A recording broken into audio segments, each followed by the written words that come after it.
Hello everyone, today is the 21st of July. There's an Israeli human rights organization I really admire because of the way it courageously stands up for the rights of all, but particularly the rights of Palestinians. Indeed, it's fair to say it puts Palestinian human rights front and center of its work. This organization is called B'Tselem, a Hebrew word that is found in the opening chapter of Genesis. A form of the word first occurs in Genesis 1 verse 26 when God says, "Let us make humanity in our own image." Then in the next verse we are told, "So God created humanity in God's own image." In the image of God, God created humanity. B'Tselem means in the image.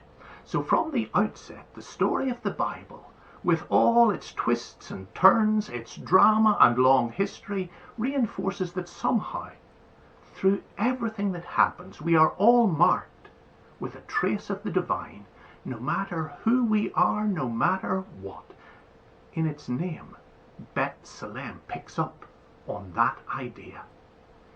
I suspect, though, this is all easier to accept and perhaps even embrace if the person we are trying to see the image of God in has not done us any serious harm. But what do we do if we find ourselves in a situation in which some individual or group has treated us badly, perhaps with world-shattering, virtually incomprehensible violence? A long time ago now, I heard the story of a woman called Angie from people who worked with her, and that story has never ever left me.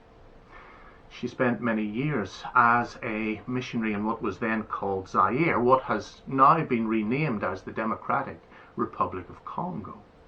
When she returned home to the United States, her mother was brutally murdered in a random break-in. The culprit was caught, convicted, and sentenced to death. Angie pleaded with the jury not to impose the death penalty.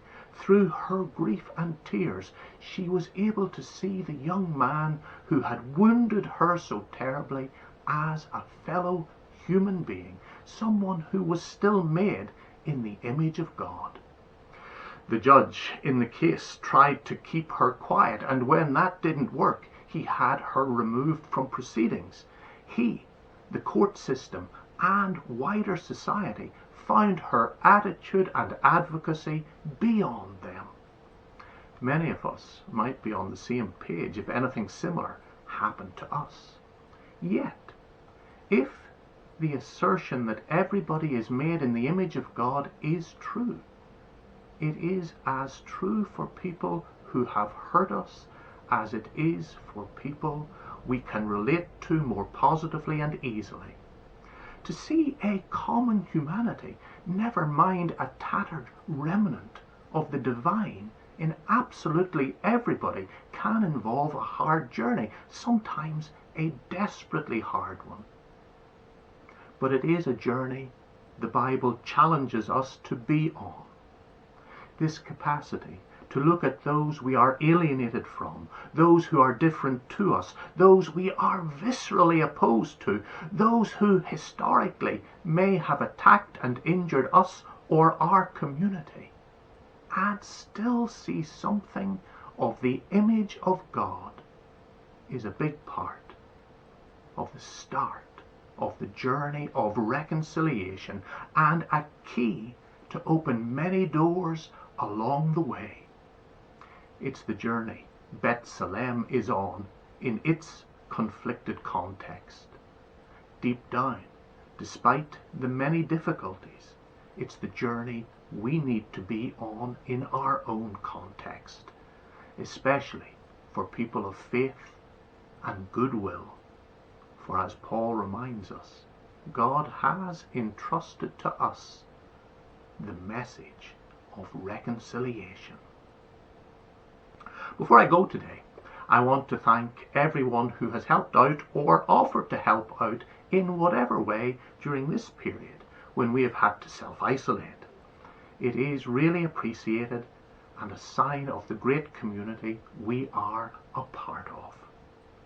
I also want to let you know that I'll be on annual leave from next Monday, so from the 26th of July, and as part of that, we'll take a break from these midweek talks. And I'll do that through to the end of August.